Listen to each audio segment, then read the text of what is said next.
This is Pramod Gulati और मैं हरियाणा से आया हूँ आपसे मिलने और मैं बड़ा एक्साइटेड हूँ। क्या आप भी एक्साइटेड हैं? Very nice.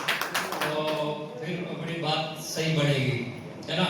क्योंकि एक एक्साइटेड हो और दूसरा ढीला हो तो बात बनती नहीं है ना? तो दोनों एक्साइटेड रहेंगे तो कमाल का कुछ होने जा रहा है।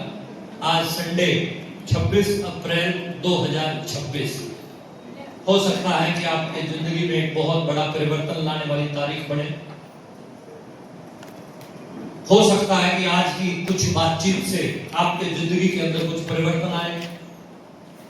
हो सकता है कि हमारी जो डिस्कशन चलेगी अभी कुछ देर तक आप लोगों के साथ में उस डिस्कशन में कोई ऐसी ग्रोथ आपके भीतर जाए जो आपके जिंदगी को और आपके आसपास के ऑरा को बिल्कुल चेंज करके रख दे। इट मे बी पॉसिबल, क्योंकि मैं अक्सर कहता हूं आप आए हो मेहमान बन के लेकिन जाओगे महान बन के।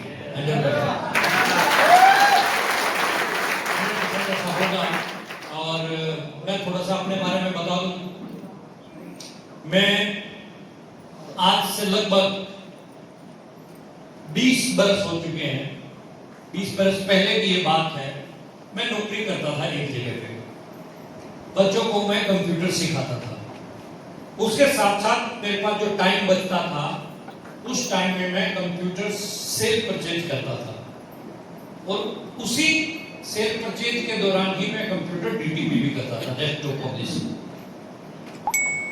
मैं अपनी लाइफ को ठीक ठाक ट्रैक पे चढ़ाने की कोशिश कर रहा था। जैसे हर व्यक्ति का स्ट्रगल रहता है, हर व्यक्ति की अपनी जो जिंदगी की शुरुआत होती है, चाहे आप सचिन तेंदुलकर की बोलो, चाहे महेंद्र सिंह धोनी की बोलो, चाहे शाहरुख खान की बोलो, कुछ लोग ऐसे होते हैं जो भाग्यवादी होते हैं, जो एमपी मिनिस्टर के घर पे पैदा हो गए। कुछ होते हैं जो पुरुषार्थवादी होते हैं, जो अपने पुरुषार्थ के दम पे अपने नाम को, अपनी पहचान को बनाते हैं। आई थिंक बहुत सारे लोग यहाँ पर मुझे पुरुषार्थवादी ही दिखाई दे रहे हैं, क्योंकि एमपी एमएलए वाले जो है घर पे हम अगर पैदा हुए होते तो हो सकता है हम यहाँ पर बैठे नहीं होते, क्योंकि विरासत में हमें बहुत कुछ मिलता है। लेकिन मेरा मानना थोड़ा अलग है। मैं नीचे आऊं, मेरा मानना थोड़ा सा अलग है। अलग क्या है कि ये बात कोई अहमियत नहीं रखती कि आपको विरासत ने क्या दिया है। अहमियत ये बात रखती है कि आप विरासत के लिए क्या छोड़कर जा रहे हैं। बहुत इंपॉर्टेंट, बहुत इंपॉर्टेंट। मेरे पिताजी ने कुछ नहीं किया। अगर मेरे पिताजी ने कुछ किया होता तो आज मैं यहां होता। ये शब्द जो है ना, ये लाइन जो है, आपके पिता भी अपने पिता को बोल सकते हैं और वो पिता भी अपने पिता को बोल सकते हैं। लेकिन इतिहास गवाह है कि ऐसे बहुत सारे एग्जाम्पल हैं आज की डेट में वर्ल्ड में, जिनके पिता का बैकग्राउंड कुछ भी नहीं था, लेकिन बेटी ने अपने आप को प्रूव करके दिखाया। आप जानते हैं ये चीज। अगर मैं वो कहानियां रखूं यहां, तो उन कहानियों में बहुत समय निकल जाएगा, उन स्टोरीज में बहुत ज्यादा टाइम निकल जाएगा। लेकिन हम आपके साथ में आज यहां पर बात करने के लिए आए हैं कि आप आम नहीं हैं, आप खास हैं। आप खास हैं। सबसे पहले इस चीज को अपने को समझना है। मैं क्या हूं? खास। मैं इंपॉर्टेंट हूं। क्यों? क्योंकि मैं किसी का पापा हूं। तो मेरे बच्चे मेरे को कहते हैं कि मेरे पापा है ना। डरने की क्या बात है जब मेरे पापा का साथ है। मैं इंपॉर्टेंट हूं क्योंकि मैं किसी का हस्बैंड हूं। मेरी वाइफ मुझे देखती है और कहती है कि डरने की क्या बात है जब मेरे पति का साथ है। मैं इंपॉर्टेंट हूं क्योंकि किसी का मैं बच्चा हूं। मेरे माँ बाप मेरे को गर्व से कहते हैं कि ये जो है ना, ये कमाल कर सकता है। मैं इंपॉर्टेंस अगर अपनी समझूंगा तभी लोग मेरी इंपॉर्टेंस को समझेंगे। अगर मैं अपने आप को कहूंगा कुछ नहीं मेरे बस का, कुछ कुछ नहीं है मेरे बस का, ये जो शब्द है ना, ये इतना घातक है, इतना खतरनाक है कि ये जीरो कर देता है इंसान को। सुसाइड जितने भी होते हैं, जितने भी सुसाइड होते हैं, सारे इन्हीं लोगों के होते हैं। हम आपके साथ आज जो डिस्कस करने के लिए आए हैं, हम आपको आपकी वैल्यू देने के लिए आए हैं। आप अपनी वैल्यू को पहचानें। ये मीटिंग, ये सेमिनार, ये इवेंट क्यों किए जाते हैं? ताकि आपको आपकी वैल्यू का पता चले। आप आम नहीं हैं, आप क्या हैं? खास। अब खास लोग कौन से काम करते हैं? खास काम। खास लोग कौन से काम करते हैं? खास काम। और ये जो काम है, ये काम खास है। कैसे होगा? क्या हूं मैं, कहां से आया, क्या करता था, कैसे कैसे आगे बढ़ा, सारी चीजों को प्रभात होगी। अजीब जी अगर जान दो तो दुपट्टा उतार दो बदल दे, क्योंकि जिंदगी पहले प्रोग्राम है जिसमें इतनी देर दुपट्टा डाला मैंने। अभी थोड़ा ठीक है, नहीं दोबारा डालूंगा। ठीक है, थैंक यू। तो मैं बता रहा था कि मैं जॉब करता था और साथ साथ में छोटे मोटे काम करता था। हर व्यक्ति अपनी रोजमर्रा की जिंदगी को चलाने के लिए कुछ न कुछ कर एफर्ट्स करता है, तो एफर्ट्स मैं भी करता। मेरे को भूख थी कि मैं कुछ बड़ा, मेरी भूख थी कि मैं हवाई जहाज में उड़ूं, भूख मेरी थी कि लंबी कारें हो, भूख मेरी थी बड़ा बैंक बैलेंस हो, भूख थी कि मेरे पापा को मैं अपनी रिश्तेदारी का सबसे अमीर पापा बनाऊं। भूख थी, तड़प थी, और वो तड़प के साथ में मैं अपने एफर्ट्स कर रहा था। मैं जान लगा के काम करता था दोस्तों। जब मैं आरसीएम में नहीं था, सुबह 8 बजे से लेकर रात को 10 बजे तक का मेरा शेड्यूल रहता था, बिल्कुल टाइट। आराम हराम है, इसको हम अपनी टैगलाइन रखते थे। आराम हराम है, ये हमारी टैगलाइन रहती थी। सोने खाने पीने के जितने घंटे हैं उनको बचाने के बाद में जो समय मिलता था, उसमें केवल और केवल एक ही चीज रहती थी, जिसका नाम था work work work work and work. दोपहर को सोना हमने कभी जिंदगी में सीखा नहीं था। सूरज निकलने के बाद सोना हमारे पिताजी ने कभी होने नहीं दिया। उस समय अमरीश पुरी टाइप के लगते थे हमारे पापा हमें। बचपन की बात जब इस तरह की स्थितियां रहती थी, लेकिन बाद में जब मैच्योरिटी आई तो पता चला कि पापा जो करते थे वो बिल्कुल सही करते थे। आज उन चीजों के ऊपर भी बात करेंगे हम आपके साथ में। कैसे एक आम आदमी खास बन सकता है इस इंडस्ट्री के अंदर, उनके ऊपर बात होगी। हमारा खान पान, हमारा स्वास्थ्य किस तरीके से आज की डेट में डिस्टर्ब होता जा रहा है, उसके ऊपर हम बात करेंगे। आप अपनी वजह से हिंदुस्तान को कैसे सोने की चिड़िया बना सकते हैं आने वाले कुछ वर्षों में, अभी नहीं, आने वाले कुछ वर्षों का समय लगेगा। कैसे, हाउ इट पॉसिबल, उसके ऊपर बातचीत हम लोग करेंगे। और इस इवेंट के माध्यम से, इस सेमिनार के माध्यम से आपकी जिंदगी में क्या क्या परिवर्तन आएंगे, उनके ऊपर हम कुछ बातचीत करेंगे। और वो फीडबैक आप बाद में अपने सीनियर को देंगे कि कैसा रहा आज का प्रोग्राम, क्या आपको क्लिक किया, किन चीजों से आप जो है कौन कौन सी चीज आपको हिट की, किन किन चीजों से आपके भीतर बदलाव आया, वो सारी चीजों के ऊपर बातचीत आप अपने सीनियर्स को मैसेज दीजिएगा आफ्टर सेमिनार, व्हाट्सएप के माध्यम से, फोन कॉल करके। फीडबैक आपको जरूर देना है, और वो फीडबैक हम लोगों के पास में तो पहुंच ही जाते हैं, हर जगह से पूछते हैं, फीडबैक आते रहते हैं। चलिए, मैं बता रहा था कि मैं ये सारे काम करके पैसा बना रहा था। एक बेहतरीन दिन मेरी जिंदगी के अंदर आया। मैं जहां कोचिंग देता था कंप्यूटर्स की, वहां के प्रिंसिपल को, आपको कोई दिक्कत तो नहीं है? गर्मी लग रही है? थोड़ी थोड़ी देर में ये जनरेटर चल जाएगा, और बल्कि जनरेटर ही चल रहे दो, है ना, क्योंकि वो बार बार प्लग इन होगा तो थोड़ा तेल वेल का सिस्टम सेट करके रखो। जनरेटर ही चलने देना, बीच में जनरेटर पे एसी चल जाएगा। हाँ हाँ ठीक है, तो जनरेटर ही चलने दो, बीच में लाइन वाइन का चक्कर छोड़। चलिए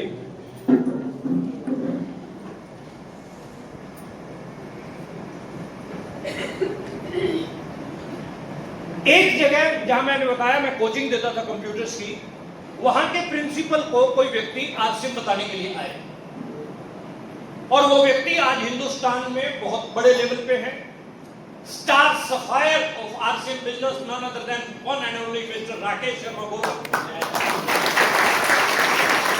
और इस आदमी का हम एहसान जिंदगी भर तक नहीं चुका सकते साहब। अगर प्रमोद गुलाटी अपनी चमड़ी के जूते बना के भी राकेश शर्मा के पैरों में डाले तो भी एहसान नहीं चुका सकते। उसने हमारी जिंदगी को बिल्कुल बदल के रख दिया, बिल्कुल टोटली चेंज करके रख दिया। हुआ क्या, मैं क्लास ले रहा था और क्लास खत्म होने के बाद में अगला 1 घंटा मेरा फ्री था, और जब फ्री समय होता तो हम अपने प्रिंसिपल के ऑफिस में आके बैठ जाते। मैं प्रिंसिपल के ऑफिस में बैठ के कुछ कंप्यूटर पे हम एक किताब लिख रहे थे उन दिनों, बेसिक फाउंडेशन कोर्स IIT की होती है, वो हरियाणा में लगती है, तो वो उसकी टाइपिंग यानी हिंदी टाइपिंग करता था मैं उन दिनों कंप्यूटर पे। ये भी एक वहां का रिकॉर्ड है कि उस एरिया में पहला लड़का था मैं हिंदी टाइपिंग का कंप्यूटर पे। अब मैं काम कर रहा हूं, इतने में एक स्मार्ट सा लड़का हमारे प्रिंसिपल के ऑफिस में एंटर किया, और प्रिंसिपल साहब साइड में सोफे पे बैठे, मैं काम कर रहा हूं, और प्रिंसिपल का दोस्त था तो हाय हेलो कोई बातचीत कर नहीं सकती, जैसे जनरली लोग आते हैं। मैं साइड पे बैठ के काम करता। अब क्या हुआ साहब, राकेश शर्मा सर ने बोलना शुरू किया आरसीएम के बारे में, आरसीएम ये आरसीएम वो, आरसीएम के बारे में बताया, टाइम मनी सिक्योरिटी, इस तरह के टॉपिक कानों में मेरे जो है ना फिर रहे थे, लाखों रुपया महीना एना सिक्योरिटी, ये चीजें जो है बार बार जब हो रही थी तो मेरे अंदर उत्सुकता पैदा हो रही थी, एक्साइटमेंट पैदा हो रही थी कि मसला क्या है, मामला क्या है। दो लोग बात कर रहे हो, कोई अच्छा टॉपिक चल रहा हो और आप बीच में इन्वॉल्व ना हो तो आपके अंदर उत्सुकता बढ़ती है कि नहीं बढ़ती है, तो मेरी उत्सुकता बढ़ रही थी। अब जैसे ही मैं खड़ा, क्या है कि जब नौकरी करते हैं तो बड़ी सोच समझ के नौकरी है, नौकरी कितने लोग करते हैं, नौकरी जॉब समझते हैं, JOB, जस्ट ओबे योर बॉस। तो बड़ा सोच समझ के करना। मेरे अंदर उत्सुकता हो रही थी कि मैं खड़ा होके जाऊं पूछूं, लेकिन जॉब तो मैं बैठा रहा। अगले 1 मिनट में मेरे प्रिंसिपल के फोन की घंटी बजी और बोलता है मेरे को अर्जेंट जाना पड़ेगा और ये जो काम है ये मैं नहीं कर सकता। ऐसा बोल के प्रिंसिपल उठा और राकेश सर को बोला चाय बोल देते हैं, आप चाय जरूर पी के जाना। तो राकेश जी बोले नहीं हम चाय नहीं पिएंगे, हमें भी आगे जाना है। प्रिंसिपल चला गया, राकेश शर्मा भी जाने लगे। अब जैसे ही हमारे प्रिंसिपल के ऑफिस के गेट से राकेश जी बाहर निकलने लगे, आई डोंट नो क्या चल रहा था अंदर, ऊपर वाला क्या करवाना चाहता था। मैंने आवाज लगाई पीछे से राकेश सर को, मैंने कहा सर 1 मिनट रुकना। सर रुके। मैंने कहा जो काम अभी आप मेरे प्रिंसिपल को समझा रहे थे, क्या वो वाला काम मैं भी कर सकता? He is very excited. Yes, why not? तो कोई भी कर सकता, चलिए अंदर बैठिए, अभी समझाते हैं। मैंने कहा अभी नहीं सर, अभी प्रिंसिपल गया वापस भी आ सकता है और ये CCTV। और मैंने कहा शाम को मिलते हैं। शाम को हमने मुलाकात की दोस्तों, और 10-15 मिनट राकेश सर ने मेरे को समझाया। अच्छा लगा मुझे कंसेप्ट मुझे इतना अच्छा लगा कि मेरे को ये लगने लगा कि ये जो तेरे ड्रीम्स हैं, तेरे सपने हैं, सबको पूरा करने की ताकत रखता है। फर्स्ट क्लिक में कई बार फर्स्ट देखो, आप लोग जाते हैं ना, आप लोग कपड़ा खरीदने जाते हैं या शॉपिंग करने जाते हैं, कोई सामान आपको परचेज करना है और वो दिखाया उसने और फर्स्ट टाइम पे ही आपको पसंद है, लेकिन फिर भी ह्यूमन नेचर है, आप और दिखाओ और दिखाओ और दिखाओ और 20-25, फिर लास्ट में जाके पहले वाला ही निकाल दो। तो फर्स्ट टाइम पे जो है मेरे को क्लिक हुआ कि ये कुछ हो सकता है इसमें। और मुझे समझ में आती बात। अब इटावा एक सवाल का जवाब दो, जब कोई बात समझ में आए तो एक्शन लेना चाहिए या सोचने और विचारने पे टाइम वेस्ट करना चाहिए? एक्शन। वो समझदार आदमी बिठा रखे, एक्शन लेना। मैंने एक्शन लिया, तुरंत प्रभाव से मैंने आरसीएम को ज्वाइन किया। आरसीएम ज्वाइन किया मेरे दोस्तों, और मेरा कॉन्फिडेंस लेवल इतना हाई था कि मैं ज्वाइन करते ही तुरंत राकेश सर को बोला, टेंशन छोड़ दो, अब देखो आरसीएम कहां जाता है, अब तुम्हारी टीम में खतरनाक आदमी आ गया है। ये बात मैंने बोल दी, बोल दी ना, ये था ओवर कॉन्फिडेंस करवा देता है कई बार आदमी। अब उल्टा क्या हो गया? उल्टा क्या हो गया? जिसको भी समझाने जाऊं वही मुझे समझा दे। बड़ा वो सिचुएशन बड़ी टिपिकल थी। और अच्छा दोस्तों, क्या रहता है, नेचर है, इस बिजनेस का नेचर है। दो जवाब मिलेंगे आपको फील्ड से, एक मिलेगा हाँ, दूसरा मिलेगा ना। या तो हाँ करेगा सामने वाला या ना करेगा, गोली थोड़ा मारेगा। तो हम खतरनाक तरीके से ही लगे साहब। ये बोलते हैं ना, जब मेरे को कई जगह कई मीटिंगों में मैं सुनता हूं, कामयाबी की डोज, 2 प्लान हर रोज, मैं सोचता हूं सारी ये डोज कितने दिन में स्टार में आएगी? कुछ नहीं था, 20 प्लान, 18-20 प्लान एक दिन के होते थे, खूब खींच के रखा सब। एक दिन में 17-18 कप चाय के। राकेश सर को फोन किया, सर चाय बहुत हो रही है, क्या करें? राकेश जी बोलते हैं, be positive sir, be positive. एक कप चाय में तुमने इतना दूध पिया तो सोचो कितना दूध एक दिन में पी गए। आरसीएम वाले मोटिवेट करके डाल देते, मोटिवेट हुए, फिर काम शुरू कर दो। मेरे दोस्तों, मैंने 3 दिन में 50 से ज्यादा लोगों को प्लान दिखा दिया, 50 से ज्यादा प्लान, जिसमें से मैक्सिमम का जवाब आया नो, नो। लेकिन इस इंडस्ट्री की साइंस मुझे पता चली, जिस साइंस में मैं फिट नहीं बैठा था। साइंस क्या है इस इंडस्ट्री की, कि एक नए व्यक्ति की जो उम्र है आरसीएम में, नेटवर्क मार्केटिंग में, वो है टिल 3 नोज। अगर 3 लोग उसको ना कर देना तो चौथे को वो बोलता ही नहीं है। इतनी उम्र है, लेकिन हमें इस बात का पता नहीं था, इसलिए हम लगे रहे। 3 दिन के अंदर क्या हुआ? ज्वाइन करने के 3 दिन के अंदर की कहानी बताऊं आपको। वो मेरा प्रिंसिपल जो राकेश शर्मा को मना कर गया था, मेरी एक्साइटमेंट देख के मेरी टीम में ज्वाइन हुआ। और मेरे 2-4 दोस्त ज्वाइन हो गए। और ये बात है 28, 29, 30 जून, 3 दिन थे हमारे पास। मेरे को लेके 3 ज्वाइनिंग हो रहा कि 4 ज्वाइनिंग टोटल। उन दिनों प्लान कुछ और था, 516 रुपए का मेरा चेक बन गया। अब 516 का चेक, एक्साइटेड खूब, और एक्साइटेड इतना कि उस दिन मैंने शाम को खाना खाया ही नहीं। एक्साइटमेंट भूख प्यास लगती है? बोलो। जितनी शादियां हुई हैं आप लोग, जितने है ना दूल्हे, है ना दूल्हे, शादीशुदा मैरिड लोग जो हैं, जब शादी होती है तो दूल्हा खाता है क्या शादी वाले दिन? नहीं, चल छोड़ो, मतलब भूख प्यास नहीं लगती। एक्साइटमेंट का लेवल इतना होता है, ना दूल्हा खाता ना दूल्हे। हम तो पूरे इंडिया में जाते हैं भाई सेमिनार करने, सारी जगह पूछते हैं लोगों से भी अपनी शादी में कोई पेट भर के खाता है क्या? अरे बोलो ना, क्या खाता है क्या?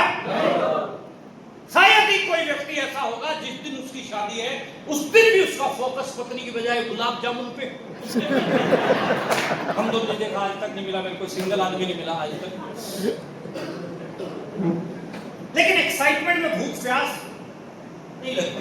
ऐसे में सोया रात को 2:30 बजे मेरी नींद खुली। दोस्तों पॉइंट पकड़ना, 2:30 कितने बजे? उठा, सीधा गया अलमारी के पास, अलमारी खोली, चेक निकाला, फिर मैंने डायरी उठाई, मास्टर भी था, टीचर लोग 10-10 रुपए का हिसाब किताब रखते हैं। डायरी उठाई, 1500 रुपए लगे थे, 516 आ गए, 984 रुपए हो रहे गए। कोई ड्रीम नहीं, कोई नजर कुछ नहीं, तो पहले जितने पैसे लगाए वो पूरे करो। लेकिन जब आप शिद्दत के साथ किसी काम में लगते हैं तो पूरी कायनात आपको सपोर्ट करती है। ये आपने सुना होगा, ये हमारे साथ रहा दोस्तों। 516 का जब चेक आया तो मेरे एक सीनियर लीडर का फोन आया कि ना बेटे, इसके पीछे 1 0 लगानी है, इसके पीछे 1 0, मतलब 5000 का चेक बनाना है। उसके लिए एफर्ट्स किए, काम करना शुरू किया। धीरे धीरे प्रोग्रेस होने लगी। 1000, 2000, 5000, 7000, 10000, इनकम बढ़ने लगी, 20000, 25000। ये मैं बताऊं आपको बात, 19 जनवरी 2005 को मैंने अपना पहला ड्रीम पूरा किया था। पहला ड्रीम क्या पूरा किया था? मैं कार खरीद के लेके आया। कार बहुत बड़ी चीज है कि नहीं है सर? कितने लोग मानते हैं कार बड़ी चीज है? अच्छा, तुम लोग मानते नहीं कार को बड़ी चीज? गजब आदमी हो गया, हेलीकॉप्टर निकलाने का क्या निकाला? गलत पते में चिट्ठी तो नहीं पहुंचा रहे हम। कार कितने लोगों को लगता बड़ी चीज है? हाथ खड़ा करो। पहले क्यों नहीं किया था? वो मास्टर नहीं है जो ऊपर से बोल के चल जाएंगे कि ओके टेस्टेड रिपोर्ट चाहिए। ओके, कार बड़ी चीज आप बोल रहे हैं। कार मैं आज से 21 साल पहले खरीद के लाया था। 21 बरस पहले। ना मूंछ थी ना दाढ़ी थी, लेकिन अपने पास अपनी खुद की गाड़ी थी।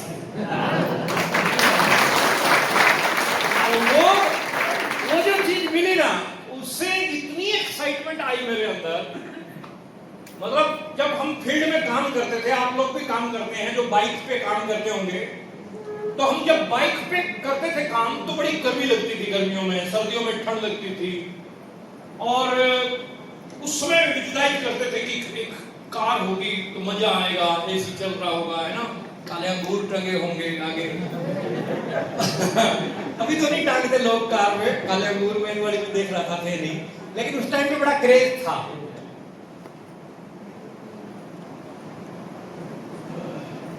सपना जो है ना बहुत बड़ा काम करवाता है। सपने से ही इंसान आगे बढ़ता है। माताएं बहनें बैठी हैं, आपने देखा होगा जितने भी हॉस्पिटल्स हैं, गाइनीज हैं, प्रेग्नेंट लेडीज अपने रूम के अंदर एक बच्चे की, मुस्कुराते हुए बच्चे की तस्वीर लगाती है। हॉस्पिटल में भी आपको ये तस्वीरें लगी हुई मिलती है। ये क्या है? ये क्या है? सपना।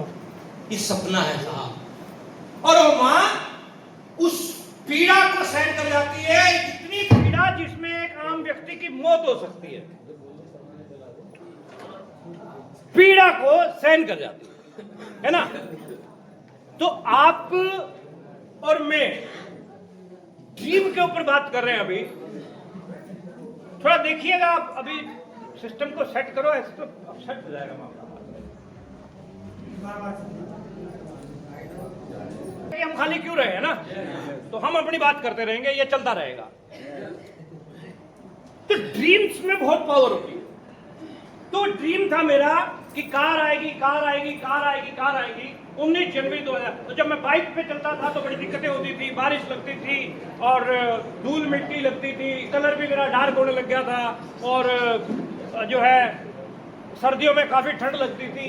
तो ये स्थितियां रहती थी। लेकिन जब मेरे दोस्तों कार आई मेरे पास में, हमारे घर पे जब कार हम लेके आ रहे थे शोरूम से, उस दिन तक मुझे कार चलानी नहीं आती थी।